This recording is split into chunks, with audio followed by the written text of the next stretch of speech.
Good day, folks. Bob in the house. Excited about the increased traffic to my YouTube posts.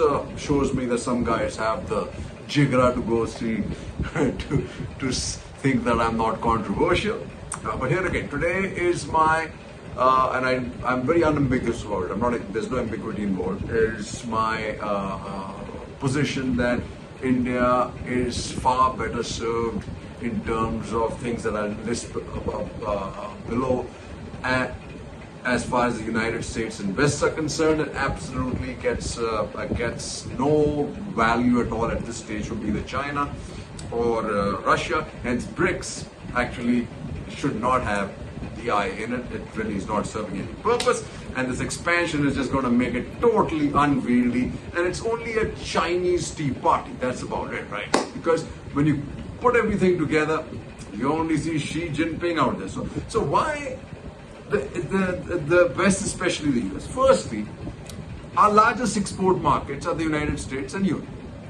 China and Russia, on the other hand, are huge deficit markets, trade deficit markets. So in a sense, we are funding Russia's aggression against Ukraine and India's aggression against China's aggression against India and Taiwan. Secondly is technology. Everything is controlled from there, especially if you see after the new CHIPS Act and the new controls put by the Biden administration. China is getting to be toast. So besides chips and what we want to do, becoming a reliant member of the supply chain, rare earths. Look at defense. Boeing is apparently going to manufacture the Apaches for the Indian Army. Then there's space, there's green energy. It's all out there, which I'm going to come to. Immigration preference. Look at the diaspora in the United States, Canada, and all over the place. Very influential, very important for India. And the bigger one is the dollar. Everybody talks about dollar demise, dollar. There is no dollar demise, folks, and there is no BRICS currency. There is no BRICS currency because India will not stand for it, and neither will the other people. Why? Because BRICS currency eventually means yuan. Because it is the ogre in the room, it's the elephant in the room, it's the dragon in the room. What India means when it talks about, when it puts this proposal forward, is that within the group that let us trade in our own currency, that with India and ruble, but not Indian rupee or yuan like we were forced to do with Russia, use yuan to pay for Russian oil. That was a non-starter for me and the biggest mistake I think we made. So why BRICS? Look at some of the statements. BRICS is brittle and may it remain so. Not another bricks in the wall, says Swaminathan Iyer. Foil the grouping's expansion that would make expansionist China's dominant. BRICS might have bins. World needs more rebalancing against both the US and China. BRICS has not kept its promise. And what does C. Raja Mohan write? Not the new norm. One principal objective of non-aligned movement was to stay away from rival power blocks. The BRICS, in contrast, is led by one of the competing power blocks, the Sino-Russian alliance. So it makes absolutely no sense. So like I said, what we mean by currency trading, which has been, unfortunately, some of the analysts in the US have also started saying, oh, it's the BRICS currency. There is no BRICS currency. There can never be. There's no risk about a BRICS currency. PM calls for BRICS digital payment pact like one between India and France. Use your own currency, right? And you see why? What's the problem with BRICS?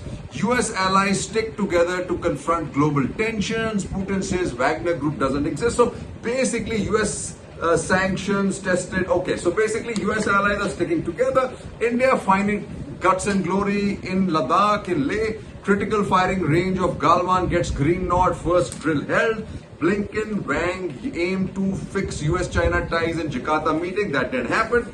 And like I said, not a knockout punch, but it's a punch all the same. As Seema Rohi writes, the process of de-risking the US economy from China is moving slowly but surely. Last week, President Joe Biden signed a much-awaited executive order to limit and regulate new investment in critical technologies going to China, citing an unusual and extraordinary threat to US national security. The order covers semiconductors and microelectronics, quantum computers, and AI.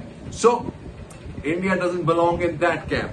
As the Biden administration tries to take a bite of China's lunch, Beijing will be fully employed in breaking coalitions, sowing discord, and winning U.S. industry champions to its side. But the White House order comes when U.S. corporations are weighing the risk of investing in China, and the country's post-COVID economic troubles are worsening. Okay, and the U.S. is going that step further to make sure, like I said, information will flow only if education systems are linked. U.S. designs MA courses for students from India. Under the program, Indian students will be able to pursue a one-year master's degree with industrial specialization in American university. Now, this is important. Then in pharma, India, a critical player in pharma, US Health Secretary, a US-India partnership to advance global health. He says the global community is looking to ready health systems around the world to meet future health challenges, and we know a strong commitment to public health with a focus on health equity and sustained global partnerships, which are top priorities for Joe Biden and this administration, lays the foundation for achieving that. Now, outside of that, folks, is the CHIPS Act. Besides health, API, health is important. You become part of that linkage. Thumbs up. Then you have more dips after chips. This is by Harsh Pant, Vivek Mishra. It says, national security concerns were front and center in the US latest decision to curb US investment in certain technologies and products in countries of concern. That includes China along with Hong Kong and Macau as key threats. The provisions empower the US Secretary of Treasury to oversee specific US investments directed towards China and have raised apprehensions. The oversight particularly targets technologies in three domains: semiconductors and microelectronics, quantum IT and AI. Which side do you want to be, guys? Let's not fluff around about America and what they've done in the rest of the world. Worry about yourself, folks. In what is one of the most intense phases of US-China rivalry, much of the hostility is likely to play out in the realms of ongoing tech war and its associated implications in cyberspace and military domains. Biden's steps against China find a rare bipartisan consensus on Capitol Hill, and we cannot fight that, okay? And then finally, as the political pitch in the US amplifies before next year's presidential election, Biden, both as incumbent president and presidential nominee for the Democratic Party, will look to confronting China as one of the main planks for this re-election bid in 2024. Okay, then Nvidia, remember this, GPU's hottest item in AI boom, why they are in short supply. Okay, just hear this, right? Only one major firm produces H100 type chips, US based. Nvidia Group, which has seen valuations drop 1 trillion. That is almost the size of the Indian economy, or at least half. That's one company, folks. Since the LLM boom, and it's now swamped with orders that is struggling to deliver. It's a nearly closed manufacturing ecosystem with very high entry barriers, as China's SMIC, a national semiconductor champion that is now reportedly struggling to produce advanced chip making equipment after US-led blockade, is finding out. So folks, like I said, you should know where there's so realms and realms of literature out. If you don't read that, and our analysts don't read that, it is sad. Now look at what we have this coming out of Financial Times. More than 100 big projects have been announced since the Inflation Reduction Act. This is the US, right? He says, a year ago, Joe Biden launched a new era of US industrial policies, signing into law the Inflation Reduction Act and the CHIPS and Science Act, offering more than $400 billion in tax credits, loans, and subsidies, all designed to spark development of a domestic clean tech and semiconductor supply chain. And we want to be all over that place. The Financial Times has identified more than 110 large-scale manufacturing announcements, including in semiconductors, electric vehicles, batteries, and solar and wind parts, spurred by the landmark legislation. At least $224 billion in clean tech and semiconductor manufacturing projects have been announced in the US. In total, they promise to create 100,000 jobs. The FT tallied company announcements of at least 100 million from August 222 this week. I don't think in my career I've ever seen a law have a greater impact. Now, where does India put itself into? And then you are going to pick up the states that where this the funding is going, right? Schumacher aims to send chip funds to New York. Way. Tech leader knows the majority leader sales pitch well. Tapestry, which owns Coach, about okay. So that's the important part. And just see how India can make use of this money.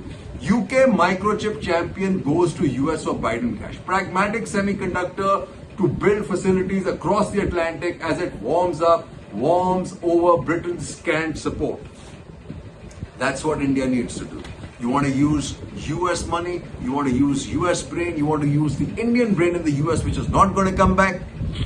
You got to build linkages, manufacturing in the United States. And look at China, in trouble. China rattles chip sector with metal export curbs that failed totally. And like I said, India gets EU invite for critical materials club. Then you have Oz identifies 5 mines of lithium cobalt for India. Again require the West, right? Then you have the laptop era. A license to import computers created panic and triggered disruptions. Incentivize local design, work with industry, encourage component makers to shift to India, but don't use the state. But here, folks, let's see what Raja Mohan writes. This is important. It's going to take 3 minutes to read it out, but here it is. Tie India to the West. Tie India to the West. India's new enthusiasm for the global South. It convened a special summit of developing nations in January and presides over the G20 with a development-focused agenda this year, should not be mistaken for reduced interest in its quest to build stronger ties with the West. On the contrary, the centrality of the G7 for India's economic and geopolitical prospects is continuing to grow. For India, the West is the most important trading partner, the dominant source of capital and technology, and major destination for Indian diaspora. Like I had said, cooperation with the G7 comprising Britain, Canada, France, Germany, and Italy, Japan, and the United States is also critical for India to effectively deal with the increasing challenges from China. In fact, India's dual orientation are converging both its gradual but inexorable alignment with the West and its renewed engagement with the global South are expressions of New Delhi's repositioning against Beijing's growing influence. The West too has an interest in a stronger India that can counter growing Chinese and Russian diplomatic, economic, and military influence among developing countries. Washington's recent offer of a range of technologies to India, including jet engines, underlines the Biden administration's desire to strengthen ties with New Delhi, despite India's ambivalence on Russia's war in Ukraine. The United States is also eager to incorporate India into a new network of global supply chains with trusted partners. And we cannot miss this sport. We missed the first time when the Tigers came out of Southeast Asia. We cannot do that again. Integrating India soon to be the world's 3rd largest economy into the G7 process is therefore the logical next step for the West. For now, India's immediate objective for its outreach isn't geostrategic, it's more about reconnecting with the global constituency, doing it right. Although India does not yet have the resources that a richer China brings into play, New Delhi could fill at least part of the vacuum left by the West in the global South, but it's difficult to see India have much more than a small impact acting alone. We can't do it. That's too sad. If India were, but a reality. If India were to partner more closely with the West, on the other hand, it could offer much stiffer competition to China, a geopolitical priority for both India and the West. And India has to realize that. That's absolutely critical. Japan's expanding geopolitical profile and new muscular security policies have raised the value of Tokyo as a partner for New Delhi. And we should actually work on a lot of collaborations together on this front. A lot of collaboration, especially in the defense platform front, which we've not done enough in my view. In the last few years, Japan and India have sought to work together in the Indian Ocean region to counter China's expanding regional influence. It is no surprise then that New Delhi has no desire to frame its outreach to the global South in adversarial terms with the West. And that's what BRICS is all about. That's what SEO is all about, right? And finally, drawing New Delhi away from Moscow and enabling it to compete with Beijing have long been US objectives. This should be a goal for the G7 as well and NATO. Tying India especially more strongly to the G7 by including it in the group would also lend West greater influence and legitimacy with the global South. India is the key to breaking the old East-West and North-South divides that shaped so many of the debates and conflicts of the 20th century. Folks, we are right. In my opinion, the only thing that is going to pour water on our parade or rain on our parade is going to be domestic politics of divisiveness, domestic declining economy, and not the strength to acknowledge it, and not acknowledging exactly what's happening on the China border, and not taking steps to confront China. We have to, we have to, we have to. The moment is with us. The momentum is with us. We have a set of poker cards that can take on the Chinese. You just need to know how to play poker. 3 cheers and Jai Hind.